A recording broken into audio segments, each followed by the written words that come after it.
Aujourd'hui, avec l'aide du ciel, on va voir comment se connecter au Créateur. En fait, il faut savoir que l'homme, la première chose qu'il doit faire, c'est intérioriser dans son cœur qu'il est venu dans ce monde pour arriver à quoi? À connaître, à reconnaître qu'il y a un dirigeant dans ce monde.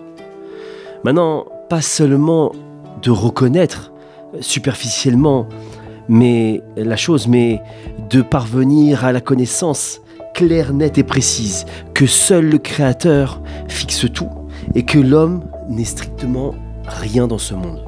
L'homme doit savoir qu'il n'est rien. Ça veut dire quoi? Ça veut dire qu'il n'a pas en son pouvoir de fixer quoi que ce soit.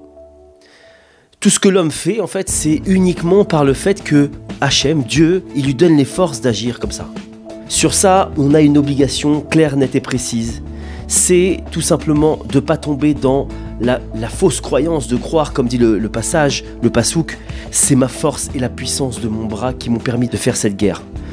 Et de se souvenir chaque jour que Dieu, le Créateur, c'est lui qui donne à l'homme la force de faire la guerre. Qu'est-ce que ça veut dire ce passage-là? Que toute chose positive qu'il a fait, qu'il fait et qu'il fera, Hachem lui donnera les forces de le faire. Rien d'autre, personne d'autre, aucune force ne peut lui donner cette force-là, mis à part Dieu le Créateur lui-même. C'est pourquoi l'homme, il doit faire tout par l'intermédiaire de quoi? De la prière. En se tournant vers qui? Vers le Créateur. Parce que la prière, ça montre qu'on croit que c'est bien le Créateur qui nous donne cette force-là. Sinon, alors on considère que, comme on l'a dit tout à l'heure, c'est le passage, c'est le pasouk qui dit quoi? C'est ma force et la puissance de mon bras qui m'ont permis de faire cette guerre. Et quand l'homme il s'est tourné vers Hachem, à travers la prière, alors le Créateur il va l'aider afin qu'il puisse faire des choses vraiment bonnes et qu'il se souvienne tout le temps que c'est la force qui vient de Dieu et qui ne vient pas de lui. Parce que quand on a mis la prière en premier dans notre action, alors tout simplement, il faut savoir qu'on a montré à Dieu qu'on croit bien que c'est lui qui nous donne la force, comme si on pouvait se connecter à quelque chose, comme si on pouvait se brancher à une prise, qu'on était quelque chose, un appareil électrique, et qu'on avait une pleine conscience du fait que en se branchant dans la prise, c'est de là qu'on tire le courant. Et c'est comme si on essayait de faire fonctionner cet appareil électrique sans le brancher. C'est vrai que si l'homme il veut vivre dans l'imagination que il a réalisé lui-même la chose, c'est une sorte de mal qui est rentré en l'homme. Donc on voit que le fait de vivre dans cette imagination-là, de pouvoir réaliser quelque chose soi-même, sans toucher à la prière, alors c'est un mal qui émane de quoi? Qui vient depuis la faute d'Adam Arishon et de Chava, quand il y a eu la séduction du serpent, et qui leur a dit quoi? Il leur a dit vous serez comme des dieux. Et c'est ce qui fait qu'il ne prie pas cet homme-là. Cet homme-là, il a été touché par ce mal-là, et il n'arrive pas à prier. Et la conséquence, elle est quoi? C'est qu'il s'auto-persécute, il s'auto-culpabilise, et il va même accuser Dieu lui-même. Oui, j'arrive pas à cause de toi, et c'est de ta faute, etc. etc. On en vient même à en vouloir pardon à Dieu. Maintenant, l'homme qui veut parvenir à la connexion avec Dieu à la fois, il doit connaître la vérité. Il n'y en a qu'une et une seule. Je ne suis rien. Celui qui pense qu'il est quelque chose, alors c'est clair, net et précis. Il vit dans un mensonge complet. Parce que sans Dieu, on n'est rien.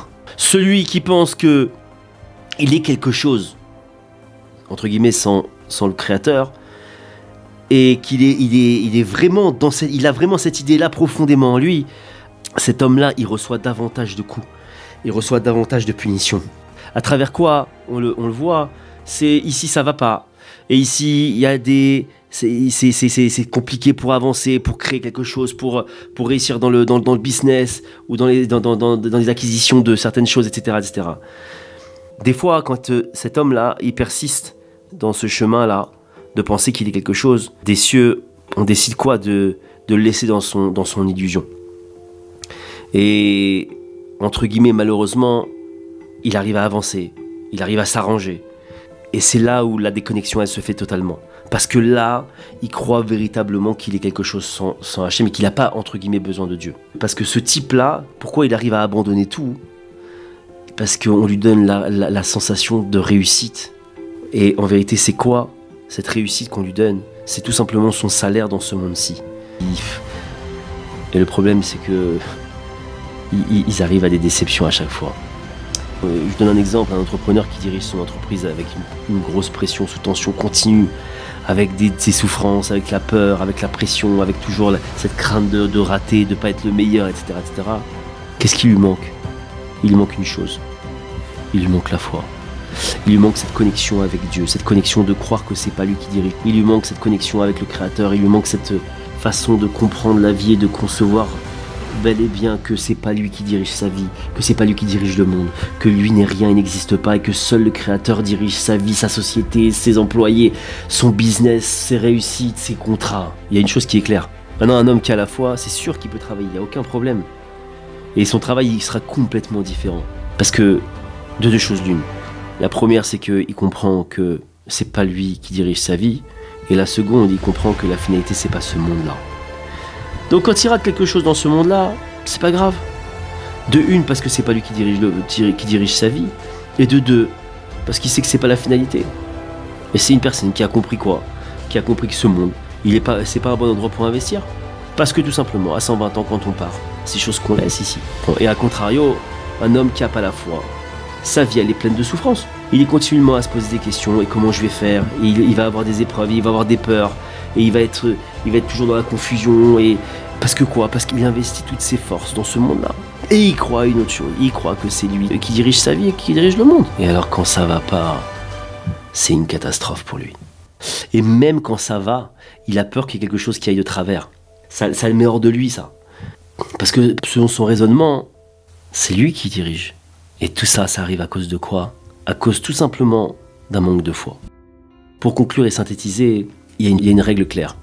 Quand un homme il se déconnecte du monde futur à cause de ce monde-ci, c'est comme ça qu'il transforme son monde en enfer. C'est un mécanisme clair, simple, précis, inévitable. A contrario, quand il vit dans ce monde-ci, en se connectant continuellement avec ce monde futur, en ayant ce but-là, en ayant en visu continuellement cette vérité, alors il se souvient constamment d'une chose, c'est qu'il y a un monde futur, et que dans ce monde-là, il n'y a qu'une mission, et à travers ça, c'est sûr que cet homme-là, il vivra dans le Gan Eden, une vie paradisiaque.